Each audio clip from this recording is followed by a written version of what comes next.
Boa noite a todos, então. Que a paz de Jesus envolva o nosso coração. Que desde já nós possamos nos sintonizar com o amor do Mestre, que sempre se faz presente, que sempre envolve a todos aqueles que buscam, que se voltam para o alto, em busca de mais luz, em busca de mais aprendizado, em busca de crescimento espiritual. É para mim uma alegria, uma honra estar aqui mais uma vez entre amigos queridos do coração, partilhando ou buscando aquela que é uma das maiores alegrias que nos é dada na vida, que é a comunhão entre espíritos que nos são caros, entre espíritos e corações que vibram nos mesmos ideais de busca, de realização que nós outros. Então que a gente possa, em momentos como esse, que nos reunimos, irmanados por esse ideal do Evangelho, nos fortalecer, alimentar o nosso coração e o nosso espírito desses valores que nos chegam do alto, para que a gente esteja fortalecido para as tarefas que o mundo nos traz, para as lutas que a vida nos propõe, como recursos imprescindíveis para a nossa ascensão e para a nossa libertação espiritual. É com esse intento que os cristãos em todos os tempos se reuniram, desde aqueles tempos imemoriais, desde aqueles tempos primeiros, em que o cristianismo era reconhecido ou conhecido por ser a religião das catacumbas, onde aqueles primeiros cristãos se reuniam naqueles ambientes os mais difíceis, premidos pelas perseguições, pelas lutas, pelas dificuldades que eram naquele tempo muito mais difíceis que as de hoje, mas que encontravam naqueles momentos, naquela partilha fraterna, a alegria de seus corações, em busca ou na construção de um mundo melhor. Então que Jesus nos abençoe na reflexão hoje desse tema, que é um dos temas talvez mais clássicos da filosofia, que é o tema da liberdade. Enfim, o que é a liberdade? Como alcançar a liberdade? Não foram poucos os filósofos e filósofas que em todos os tempos nos falaram acerca desse tema, um dos temas capitais da vida humana, porque lá no mais íntimo de cada um de nós, todos nós ansiamos por essa liberdade. Apesar das limitações da vida terrena, apesar das nossas imperfeições, lá no fundo do nosso coração, nós sabemos que os nossos destinos são muito maiores. Nós sabemos que o projeto de Deus para nós e em nós é infinitamente maior do que as pequenas lutas, limitações e restrições do dia a dia. A nossa alma anseia por essa liberdade, que é o prêmio maior da evolução, que é o legado último que o Espírito conquista na medida em que se dispõe a seguir a vontade do Pai. Mas, por muito tempo, esse conceito, e ainda hoje, tem sido um pouco deturpado, porque todos esses homens e mulheres que falaram acerca dele, falaram a partir de suas perspectivas, claro, de criaturas ainda imperfeitas, de criaturas ainda em evolução, e naturalmente misturaram a esse conceito as suas preferências, as suas paixões, as suas limitações de análise, que era natural. Mas hoje não falaremos aqui, então, do entendimento de liberdade na visão da filosofia tradicional.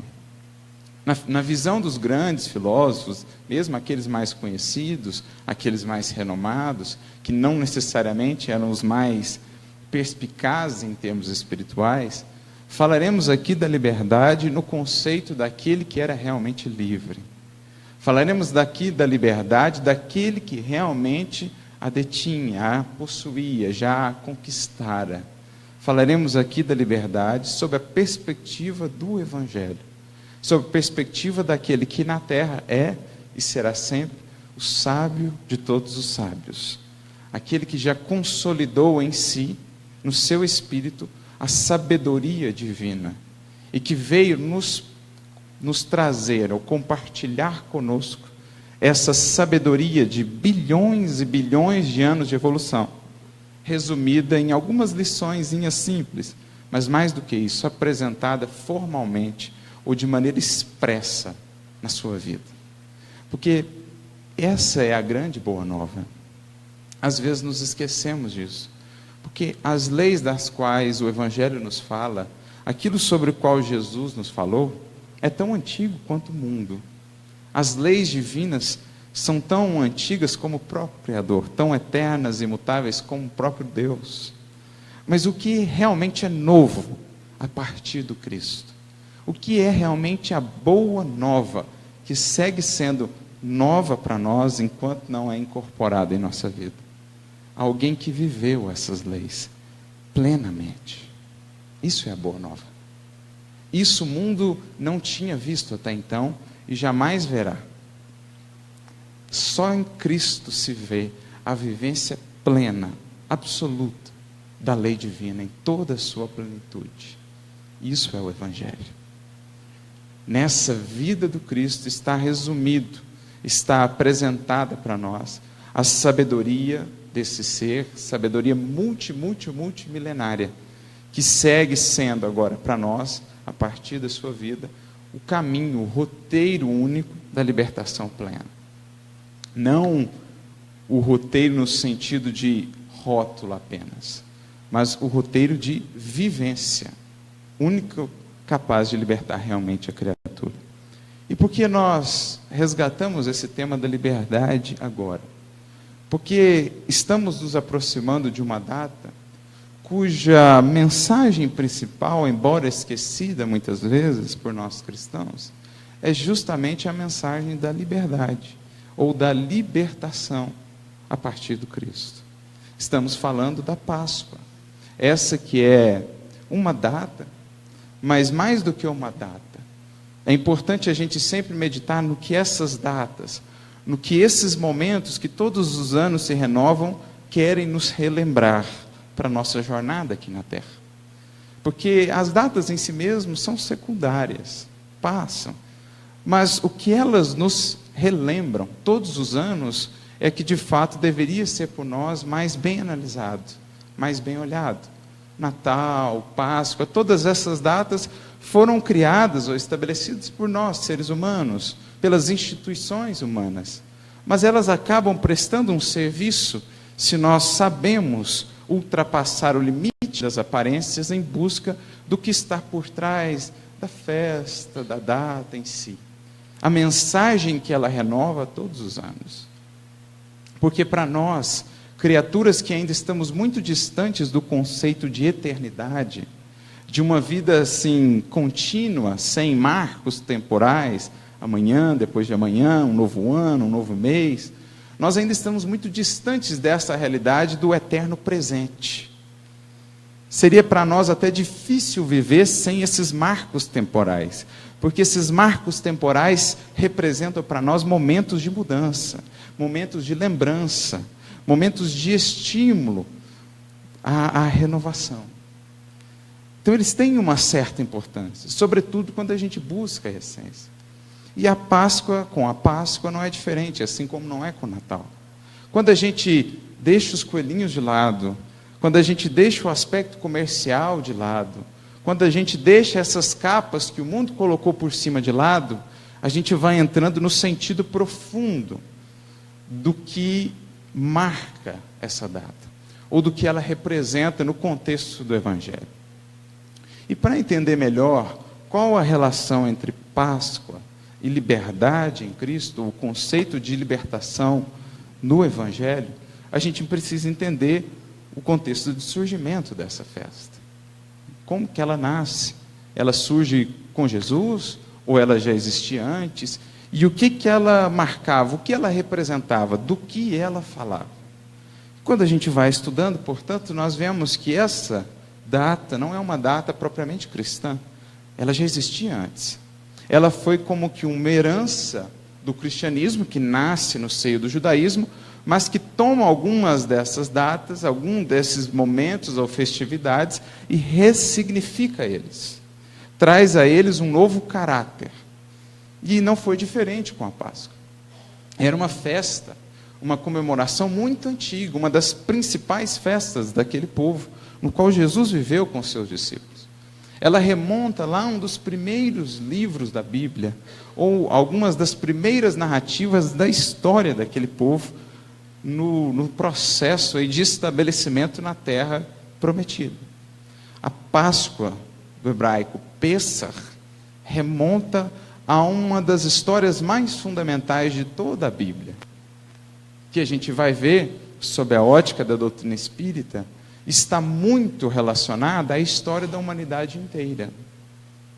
A Páscoa está profundamente relacionada à história do Êxodo, que é a saída daquele povo do Egito, onde estavam ali escravizados, onde a vida era difícil, com todas as dores, as aflições, as pungentes angústias da escravidão, e guiados por Moisés, sob a tutela no mundo espiritual do Cristo, iniciam aquela jornada pelo deserto, em busca de uma terra prometida, em busca daquilo que era a promessa mais íntima que lhes falava ao coração desde há muito tempo.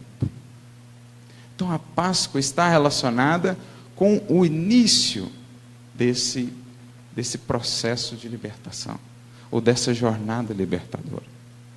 Pesach em hebraico significa o pulo, salto, passagem, associada, e aí fica, quem tiver a curiosidade, depois de ler o livro do Êxodo, fica lá o convite, a dica, para que leiam o livro do Êxodo e entendam melhor um pouco do aspecto simbólico que a gente vai aprendendo quando nós lemos o Antigo Testamento sob uma nova ótica, uma ótica espírita. Mas está associado àquele pulo do anjo, e etc., etc., marcando a noite que precedia a partida daquele povo sob a tutela de Moisés. Então, no outro dia, eles haveriam de partir.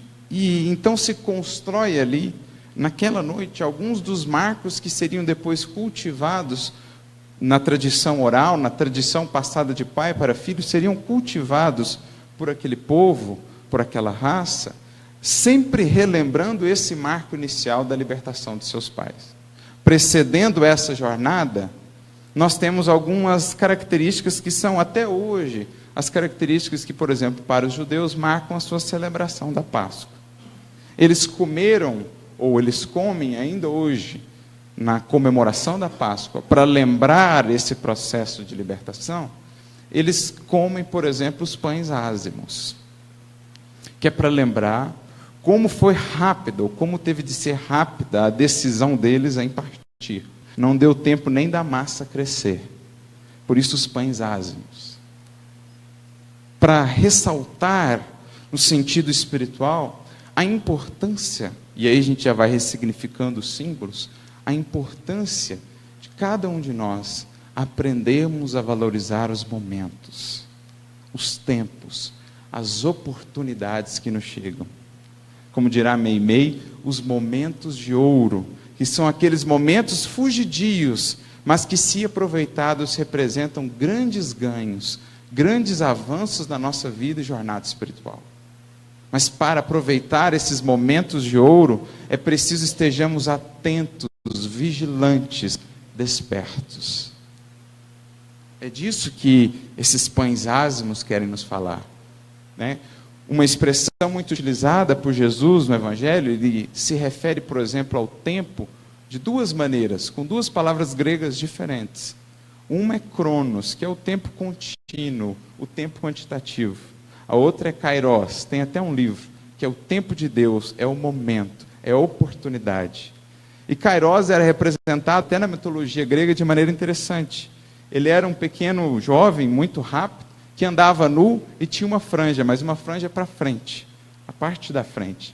E o que eles queriam representar isso, senão essa capacidade desse tempo kairos, de passar muito rápido e não temos como segurá-lo depois que ele passou, porque a franja é para frente. Então, em todas as pinturas em que se demonstra kairos na mitologia grega, nós vemos esse jovem muito rápido, muito ágil, nu, ou seja, nada que a gente pudesse agarrar, e com a franja para frente, para dizer, perdida a oportunidade, às vezes só depois de muitos anos, a gente vai tê-la novamente. Então, para a gente começar a aprender a valorizar o momento, as circunstâncias, estarmos atentos, porque às vezes aquele é o momento pelo qual você vem esperando ou se preparando há muitos anos, e que, se bem aproveitado, você cresce e dá um salto enorme com ele. Como dirá Emmanuel também, no livro Religião dos Espíritos, capítulo 85, uma mensagem intitulada No Grande Minuto.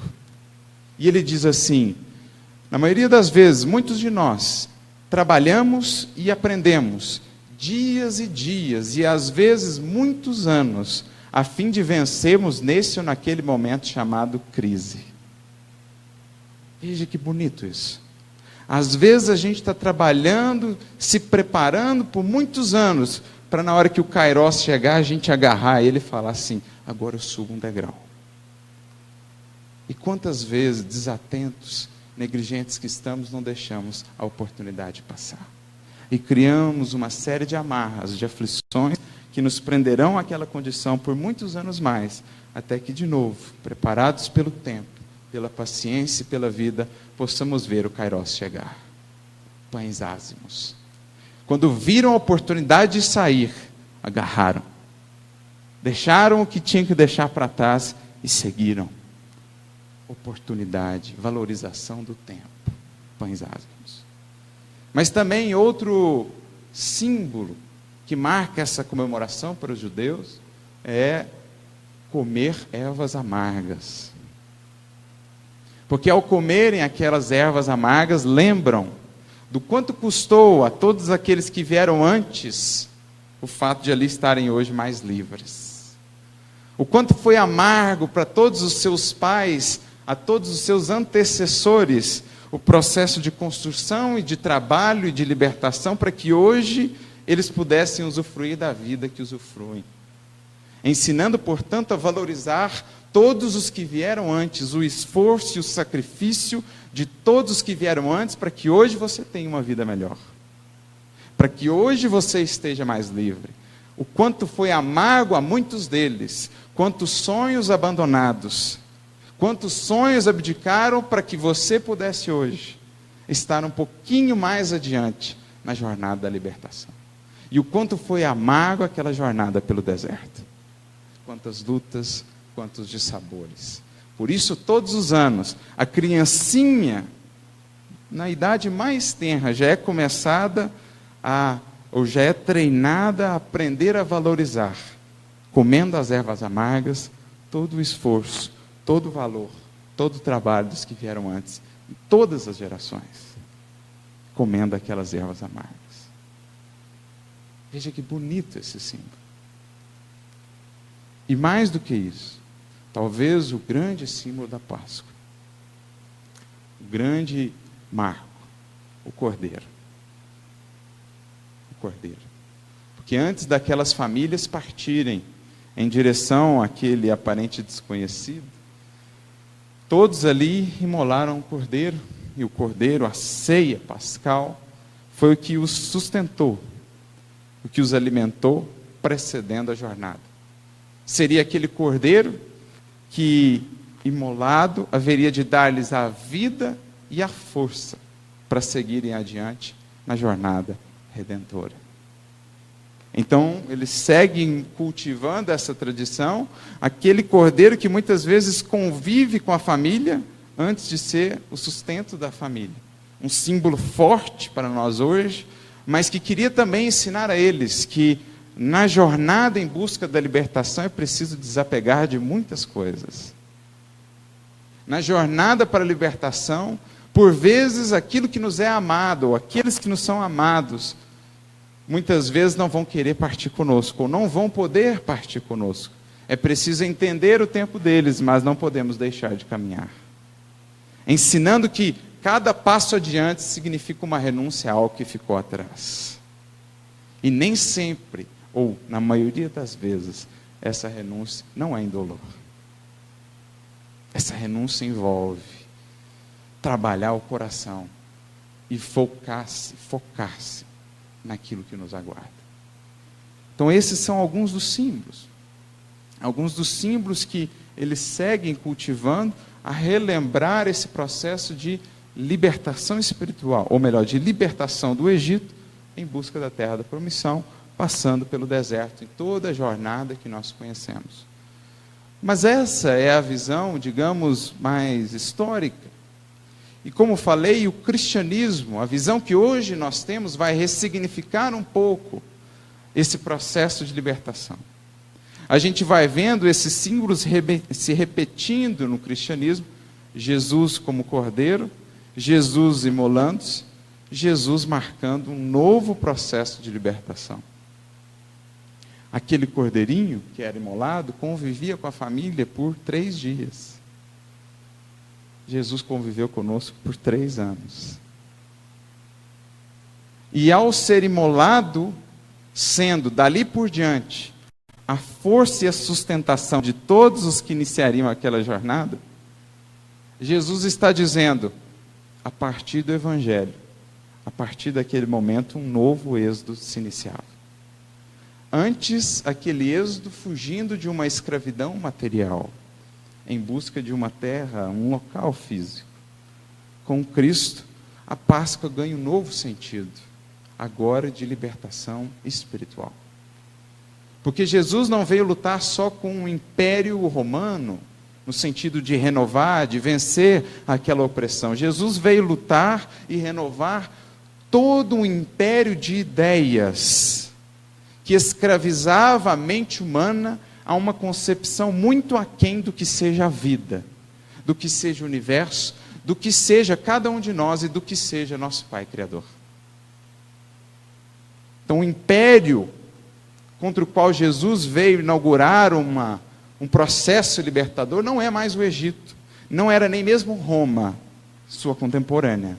Era o império no mundo do materialismo, da ignorância, de tudo aquilo que escravizava o espírito humano a uma vida muito aquém da vida abundante.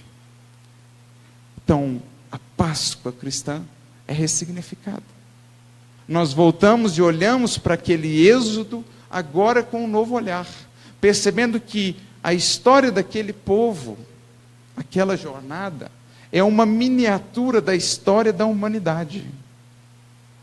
Como diz Estevão, no livro Paulo Estevão, um dia todos compreenderão que para Deus, Israel é a humanidade inteira. Como dirá também Emmanuel, no livro Consolador, Israel é um símbolo da humanidade inteira sobre a égide sacrossanta do Cristo.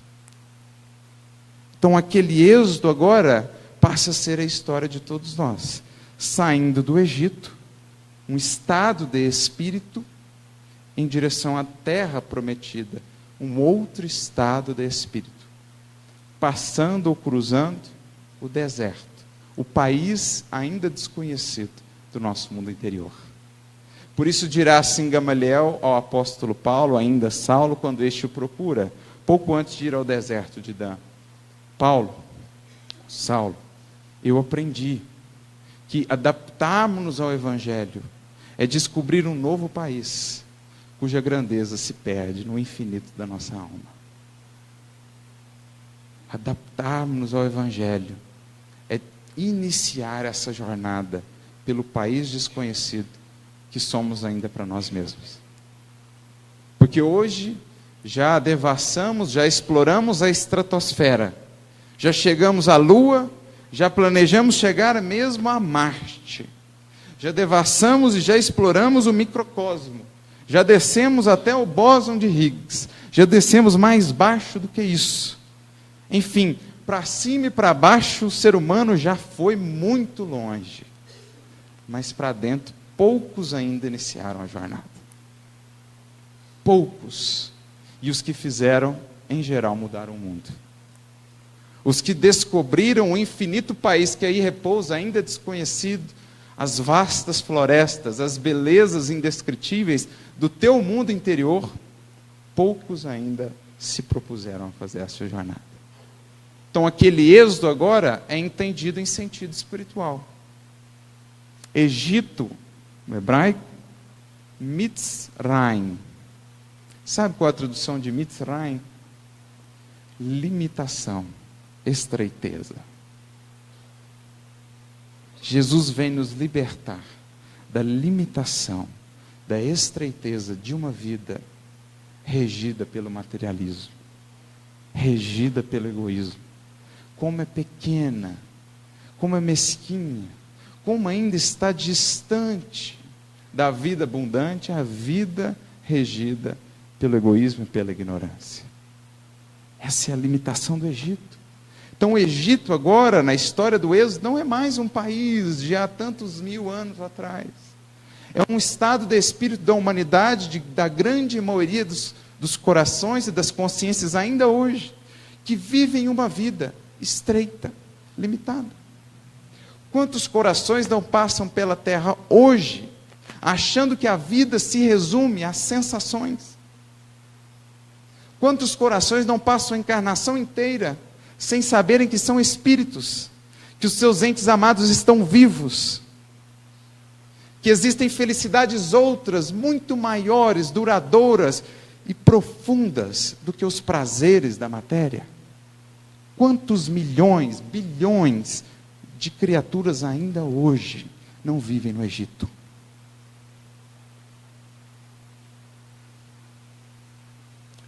E quando começam a sair do Egito, fazem igual fizeram com Moisés lá na história.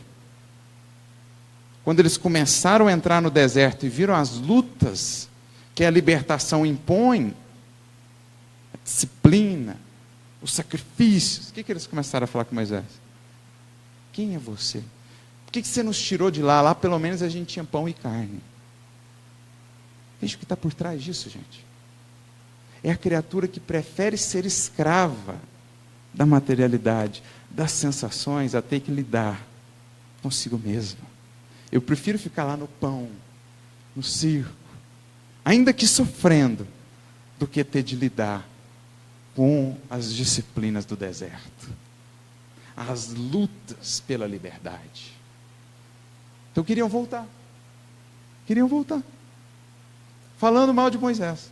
O que você veio fazer tirar a gente? Que ideia que a gente estava na cabeça de seguir você? E quantas criaturas não dão esse primeiro passo rumo ao deserto interior das suas almas, ainda ressequidas pela ausência da água viva do amor? Porque nosso coração é deserto ainda porque falta água viva, a fonte ainda não encontrada na Samaria de nós mesmos, a fonte do amor. Quantas almas não iniciam essa jornada e as primeiras lutas resolvem voltar? É preferível ficar no Egito, porque lá a gente tem pão e carne, lá a vida está tranquila. E aí a gente vai empurrando a vida tranquila com a barriga, para mais cedo ou mais tarde descobrir que aquela tranquilidade era bem ilusória, bem transitória, bem efêmera. Então o Egito, gente, é a condição de muitas e muitas consciências ainda hoje. E o deserto é essa jornada do autoencontro, porque no deserto, quem já foi em um deserto sabe que você sente, ou você ouve de maneira mais profunda a voz que o ruído do mundo muitas vezes nos impede de ouvir. No deserto a gente está consigo e com Deus de maneira mais profunda. Então a gente precisa passar por essa jornada como aquele povo, ora em tendas, ora fora das tendas. Ora eles paravam, acampavam numa tenda, ora eles saíam daquela tenda e seguiam a jornada. E a gente lembra, tanto no hebraico como no grego, a palavra tabernáculo significa ao mesmo tempo tenda como corpo físico.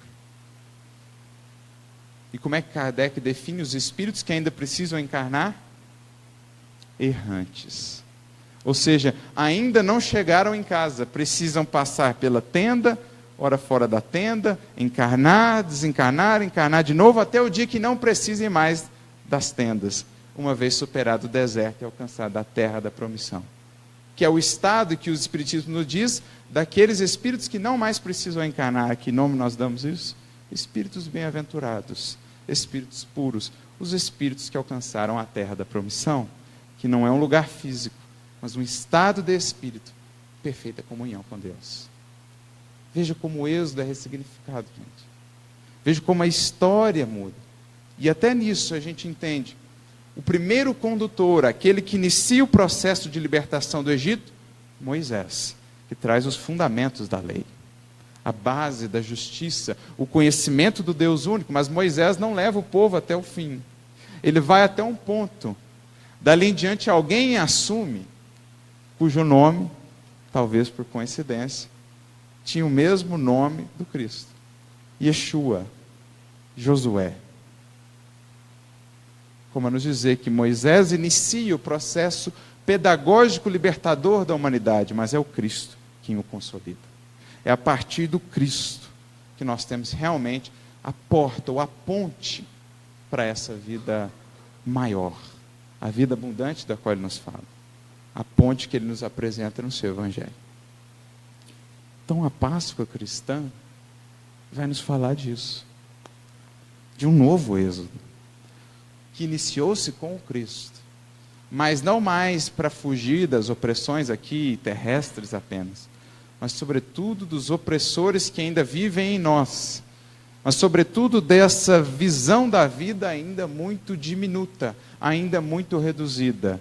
Cristo, portanto, vem nos apresentar a porta única, capaz de conduzir o espírito à liberdade verdadeira, a liberdade interior, a liberdade que nasce do cumprimento dos deveres, a liberdade que nasce da perfeita integração com a lei divina. Não a liberdade como o mundo a vê ainda muitas vezes do faço o que quero, gerando com isso mais e mais débitos, mas a liberdade do faço o que devo, faço o que a minha consciência já me descortina, e por isso a verdadeira liberdade. Então é disso que a Páscoa nos fala. Libertação ou liberdade em Cristo.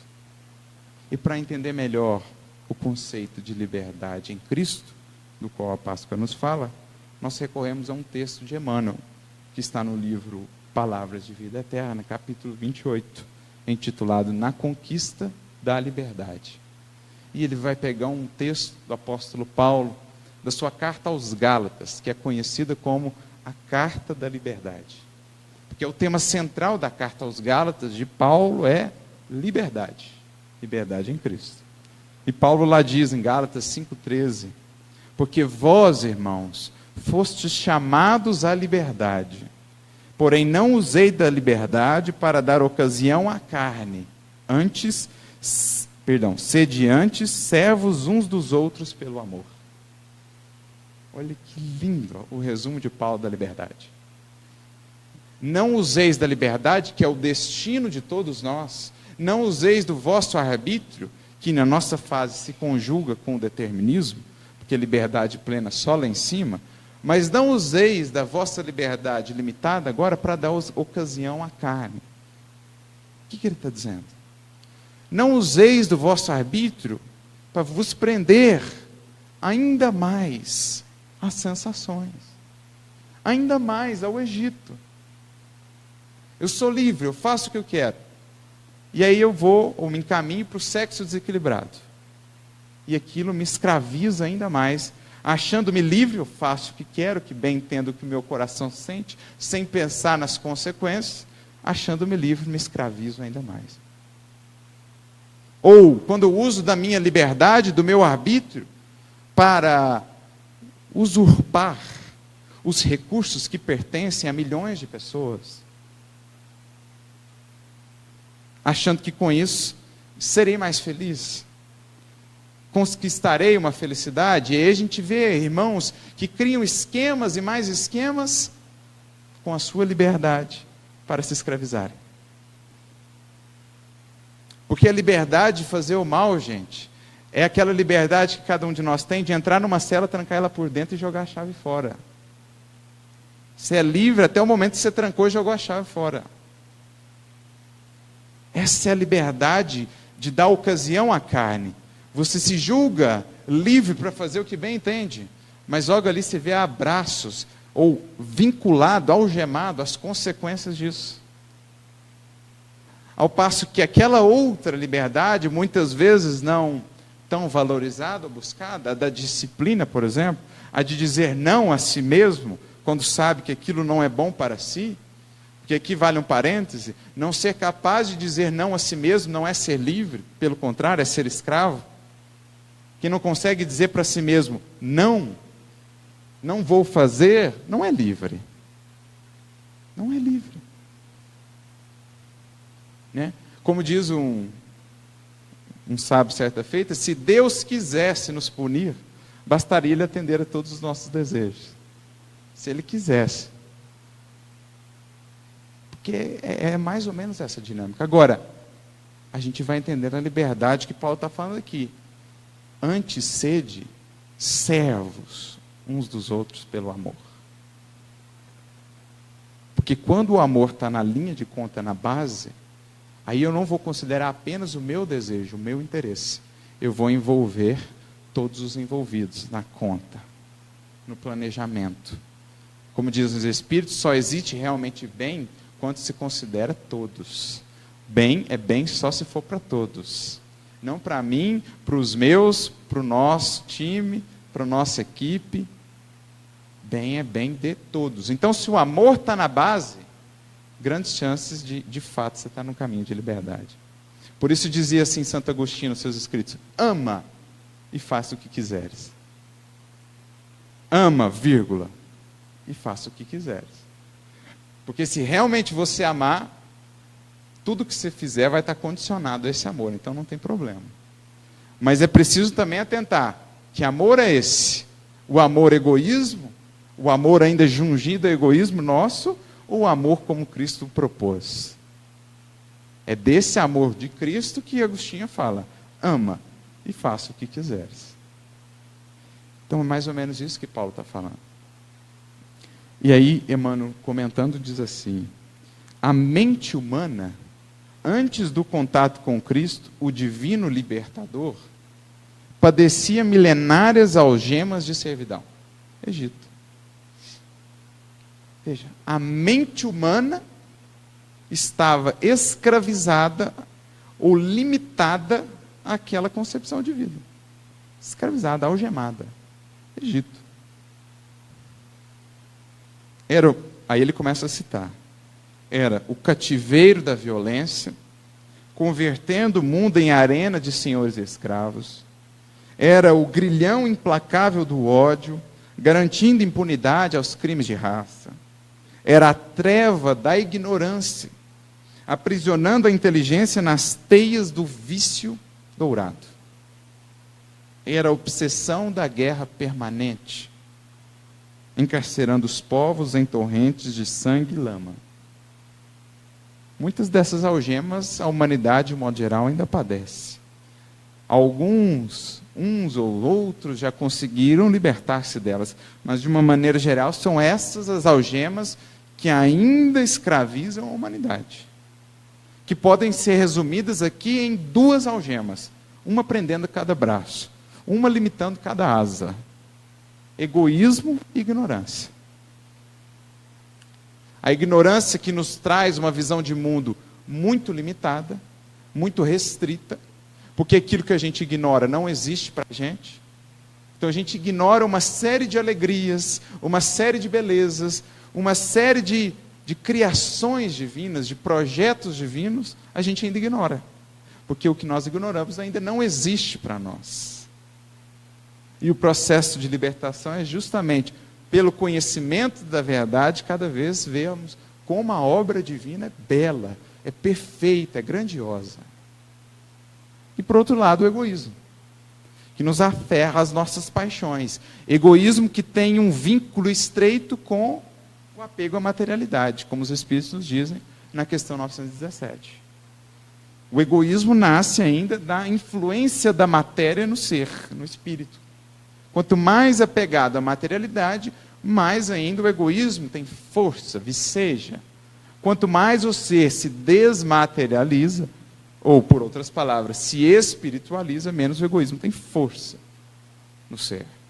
É o egoísmo, portanto, que ainda prende a criatura humana à caverna do eu, em que ela ainda vive na dinâmica do eu, para mim, eu quero, eu tenho, eu posso. É tudo eu. E ainda não despertou para a grande dinâmica da vida. Dinâmica esta que vemos na natureza inteira, que vemos como atributo fundamental do Criador. A dinâmica oposta da doação. É nosso, é para nós, é para a gente, é conosco, é pão nosso. A criatura acha, e a gente está escravizado a isso milenarmente, que é pensando em mim que eu serei feliz. Mas a gente esquece que é pensando em você e em todos os demais. Que a melhor maneira de pensar em você é pensando também nos demais. É doando o que a gente recebe. Então essas são as duas algemas principais para as quais Jesus vem trazer as chaves. Conhecimento libertador, caridade libertadora. Cristo veio, porém, e conquistando a libertação espiritual do mundo, a preço de sacrifício, descerra novos horizontes à humanidade.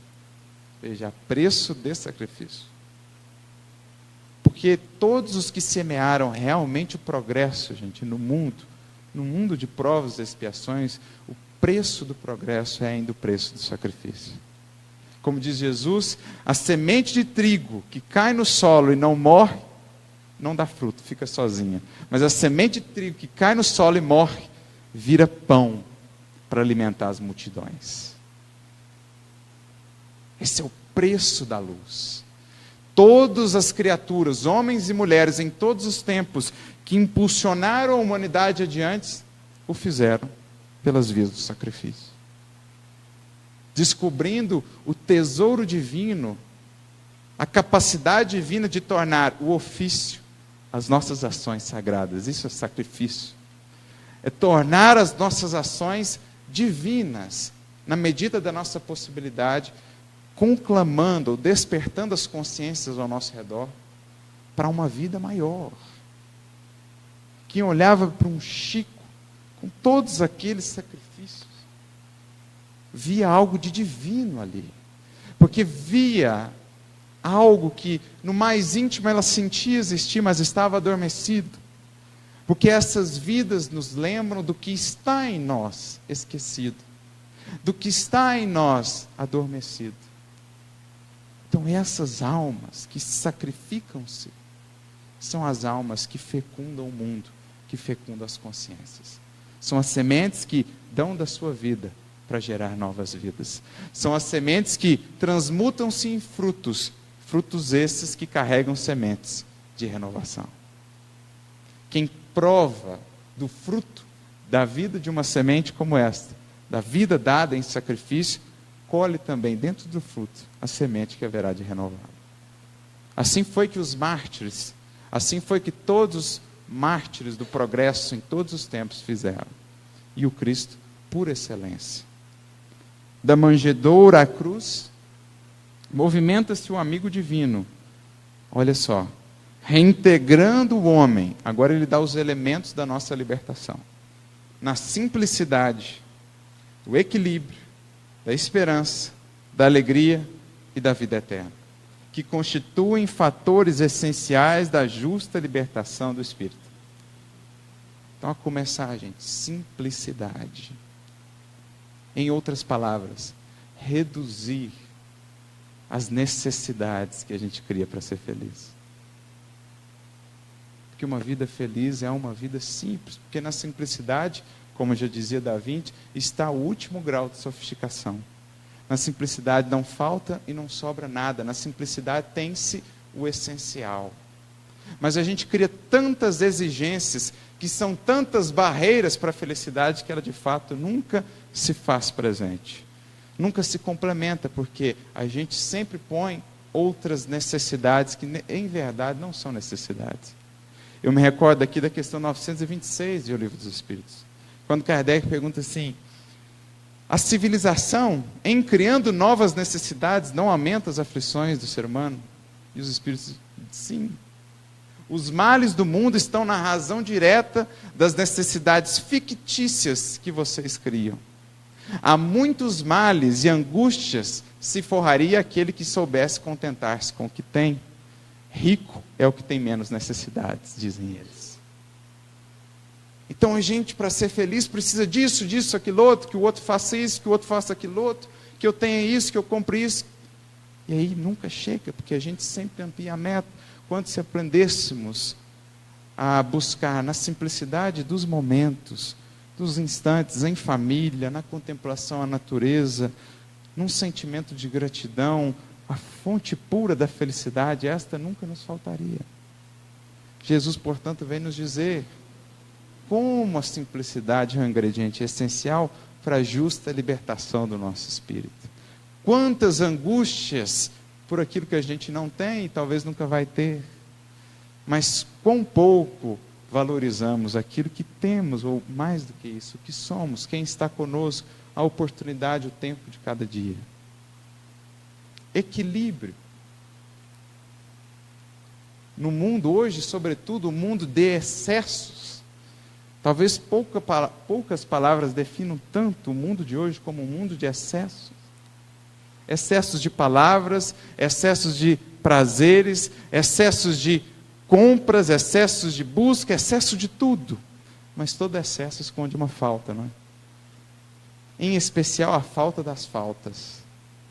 A perfeita integração com o Pai. Porque nenhum poço, já dizia Jesus a samaritana e a todos nós, será capaz de saciar a nossa sede. Ao vazio que nos preme. A única fonte capaz de saciar-nos é a integração com esse amor. Inquieto está o nosso coração, diria Agostinho, enquanto não repousar nele. Enquanto não repousar na perfeita integração com esse amor. Então, no mundo de excessos, equilíbrio, porque a virtude, a mensagem lida aqui, está sempre no meio. Todo excesso, todo radicalismo, todo extremismo esconde um conflito, esconde um desequilíbrio. Então, nem temeridade, nem o excesso, nem covardia, coragem. Nem orgulho, nem falsa modéstia, humildade. Nem excesso de energia, que perde, que abafa, que isola, nem excesso de ternura, que vicia, que desvia, que fragiliza. Amor. Sempre o caminho do equilíbrio, o caminho do meio. É o caminho da virtude. Já nos dizia Aristóteles, já nos dizia Buda, já nos dizia o Cristo. O reino de Deus está no meio. Emmanuel comenta esse versículo uma vez dizendo isso. No meio, no caminho do meio. Esperança. Porque é a esperança que nos dá a força para caminhar. É o horizonte que a gente vê, aquilo que a gente pode ser e sabe que um dia será, que nos dá força para vencer todas as lutas. Porque outro dos grandes males do mundo moderno hoje é a ausência de sentido à vida. As criaturas que perdem o valor, o apreço pela vida. E sem sentido, gente, a vida se torna insuportável. Sem algo pelo que lutar, algo pelo que levantar, a vida se torna um fardo. Mas a esperança, já dizia Alcione, é invencível. A esperança é invencível e é a força que move o cristão. É a força que nos move a buscar o horizonte, que nos chama, que nos convida. A esperança preenche o nosso coração, fecundando-nos de vida e de força para o caminho. Alegria. Aprender a cultivar as pequenas e doces alegrias, que são as mais puras, as mais sinceras. Como diz Guimarães Rosa, na sua frase, quando diz, a vida é assim, né? O correr da vida embrulha tudo. Aperta, e daí afrouxa, esquenta, esfria, sossega, e depois desinquieta. O que ela quer da gente é coragem. O que Deus quer é ver a gente ser capaz de ser alegre a mais na alegria, e ainda alegre a mais, e ainda mais alegre ainda na tristeza. Ou seja, aprender a tirar de cada circunstância da vida um motivo para sorrir. Da alegria, mais alegria ainda. Da tristeza, oportunidade de crescimento que nos faz sorrir. Obrigado, Senhor, por me aperfeiçoar, por me renovar. Como diz Emmanuel no livro Ceifa de Luz, capítulo 22, Deus não nos envia problemas de que não estejamos necessitados. Então, se chegou o problema, meu amigo, sorria. É Deus cuidando de você, dizendo, meu filho, aqui você tem um probleminha para ajustar. Ajusta. Agradece. Em tudo dai graças. Porque se veio a crise, é para te melhorar. É para te levar um degrau acima e você ver uma nova vida. Para acrisolar o seu coração e tornar ele mais sensível ainda às felicidades eternas do reino. E por último ele diz, aqui como fonte, né, elemento de libertação, vida eterna. Porque não há mesmo como entender o processo da justiça divina, entender a vida em sentido mais amplo, sem abrir esses horizontes para além do túmulo.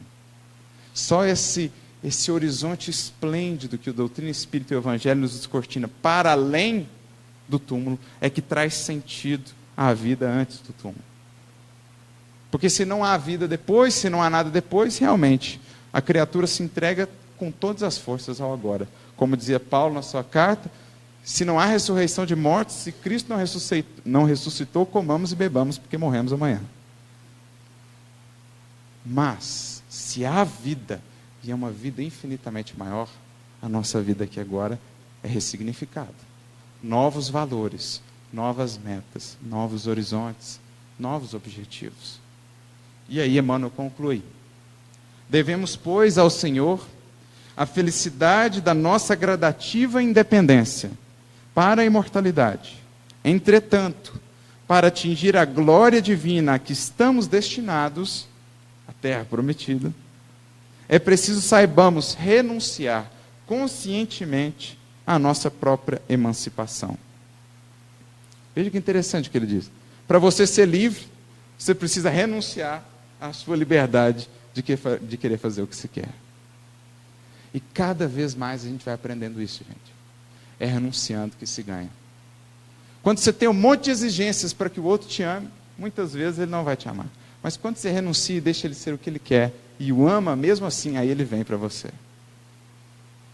Cada vez mais a gente aprende isso na dinâmica da vida. Quando você renuncia, você conquista. Chico não impunha qualquer condição ou exigência para amar. Renunciava à pretensão de mudar os outros, renunciava à pretensão de ver os outros perfeitos, simplesmente amava e com isso conquistava. Não se apegava e com isso conquistava ainda mais. Porque essa é a lógica da vida. Renunciando, se ganha. Então é preciso saibamos renunciar conscientemente à nossa própria emancipação, sustentando-nos no serviço espontâneo em favor dos outros, porquanto somente através da nossa voluntária rendição ao dever, por amor aos nossos próprios deveres, é que realmente alcançaremos a auréola da liberdade vitoriosa. Então, para ser livre, apeguemos-nos ao dever. Para ser livre, aprendamos a renunciar.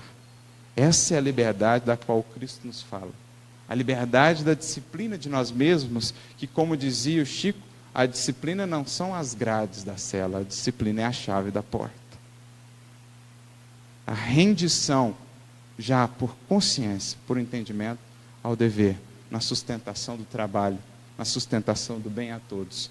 Eis o caminho da libertação com Jesus. Eis a mensagem que a Páscoa, há 2000 anos, vem nos trazer, dizendo que não há liberdade sem fidelidade ao programa divino. E é o que Jesus nos ensinou, subindo aquela montanha, mas saindo daquela montanha com as asas da fidelidade, do amor e da sabedoria que nos conduzirão a Deus e ao seu reino. Que Jesus nos abençoe a todos nessa jornada em busca da terra da promissão. Muita paz a todos.